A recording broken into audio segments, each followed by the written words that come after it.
Olá! Hoje o nosso papo é sobre o STF. O Supremo Tribunal Federal tomou umas decisões recentes que, olha, mexem com coisas bem importantes, tipo segurança pública e o bolso de muita gente. A gente vai mergulhar fundo aqui no informativo 1196 para entender não só o que foi decidido, mas principalmente o porquê de cada julgamento e como isso impacta a nossa vida na prática. Vamos lá! Então, qual vai ser o nosso caminho? A gente começa com a criação da Polícia Penal lá em Minas Gerais, depois entramos na briga fiscal do DIFAL, que é um assunto complexo.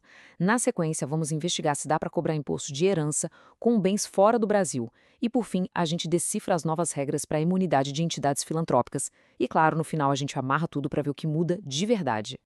Pois é, às vezes parece que essas discussões do STF estão muito distantes, né? Mas a verdade é que elas definem as regras do jogo aqui no Brasil.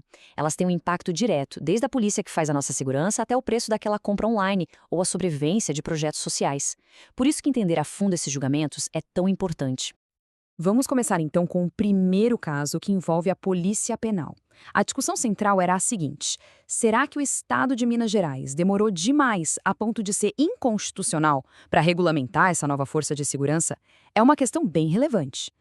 A pergunta que chegou no Supremo foi essa, bem direta.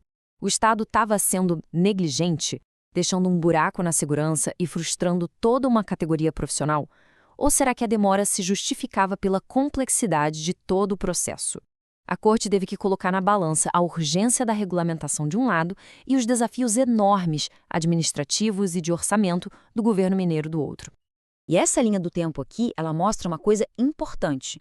A acusação de que o Estado estava totalmente parado não se sustentava muito bem.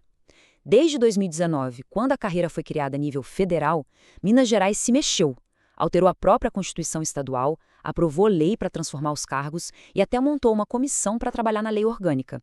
Ou seja, o argumento que acabou prevalecendo foi o de que, mesmo devagar, o processo estava caminhando. Então, o ponto crucial foi esse: o STF bateu o martelo por unanimidade e disse que não houve omissão inconstitucional. A Corte entendeu que, poxa, criar uma carreira policial inteira do zero é uma operação muito, mas muito complexa. O impacto financeiro é gigantesco e, para um Estado que já está em regime de recuperação fiscal, essa calma foi vista mais como prudência do que como negligência, sabe? O fato de o processo estar andando foi o que fez o tribunal decidir não intervir. Agora a gente entra num terreno bem complicado, a famosa guerra fiscal do DIFAL. Essa é uma disputa que vale bilhões de reais entre os estados, principalmente por causa das vendas online. A grande dúvida que o STF precisava resolver era a partir de quando, exatamente, a nova regra de cobrança desse imposto podia começar a valer. Para a gente entender essa guerra, a gente precisa entender a arma, que é o DIFAL. Pensa numa compra pela internet. Antigamente, quase todo imposto, o ICMS, ficava com o estado onde a loja estava. O DIFAL foi criado para dividir esse bolo, para que o estado onde o comprador mora também recebesse uma parte. Isso equilibra as coisas na era do e-commerce. O problema é que essa regra toda dependia de uma lei complementar federal, que demorou para sair. E aí a lei federal finalmente saiu, lá no comecinho de 2022.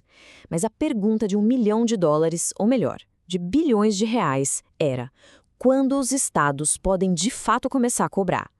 A resposta dependia de um cabo de guerra entre dois princípios da Constituição, que existem para proteger a gente, o contribuinte, de surpresas tributárias. E o conflito era exatamente esse. De um lado, a gente tem a regra que diz: ano novo, imposto novo, ou seja, não pode cobrar no mesmo ano em que a lei foi criada. Do outro, tem a regra da quarentena de 90 dias, tem que esperar 3 meses. Os estados, claro, queriam aplicar só a quarentena, para começar a arrecadar já em 2022. Já os contribuintes defendiam que as duas regras tinham que ser somadas, o que jogaria a cobrança só para 2023.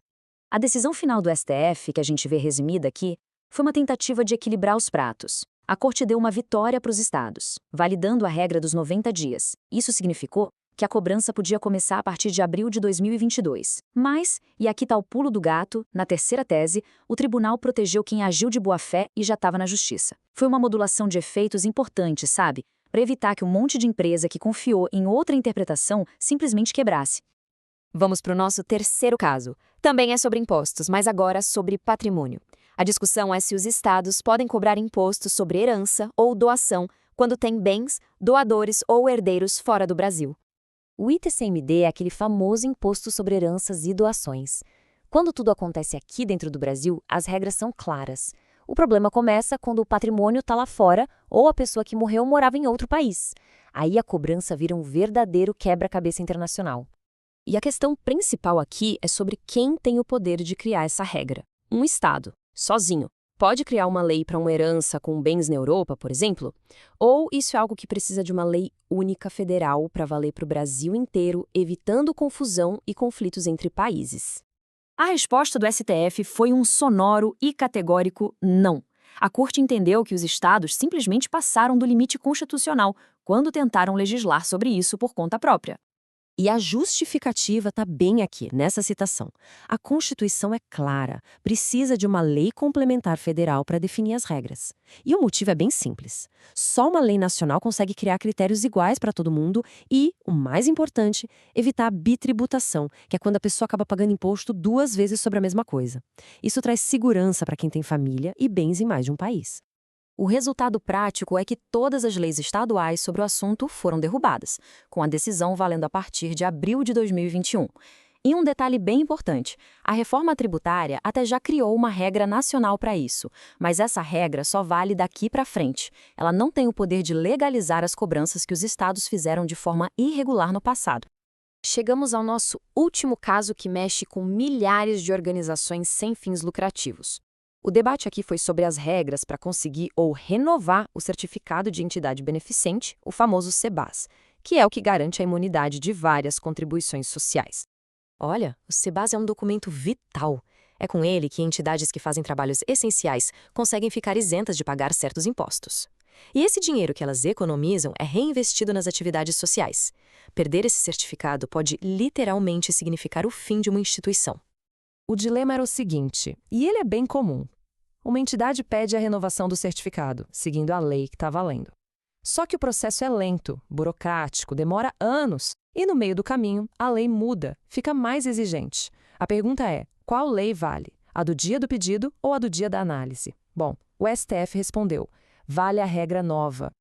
E a base dessa decisão é um princípio bem duro, mas muito claro. Imunidade de imposto não é um direito adquirido para sempre. É uma concessão do Estado e ela depende do cumprimento de regras.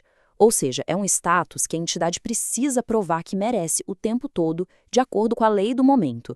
Para o STF, se a regra do jogo muda no meio da partida, a entidade tem que se adaptar se quiser continuar com o benefício. Certo. Depois de passar por cada um desses casos, vamos juntar as peças do quebra-cabeça. O que tudo isso significa na prática? O que realmente muda a partir de agora com essas decisões?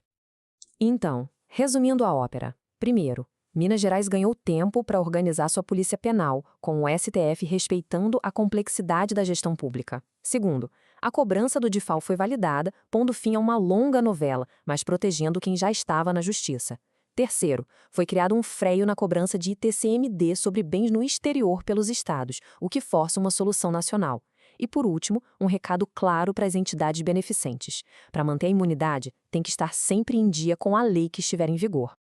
E a gente termina com essa reflexão. Nesses casos, a gente viu o STF uma hora protegendo a autonomia de um estado para se organizar e, na outra, impondo a necessidade de uma regra nacional para evitar o caos. Isso nos leva à pergunta central. Qual é, afinal, o papel do Supremo nesse equilíbrio tão delicado da nossa federação, atuando como grande árbitro que define as competências e tenta garantir a estabilidade jurídica do país? Uma questão para a gente continuar pensando.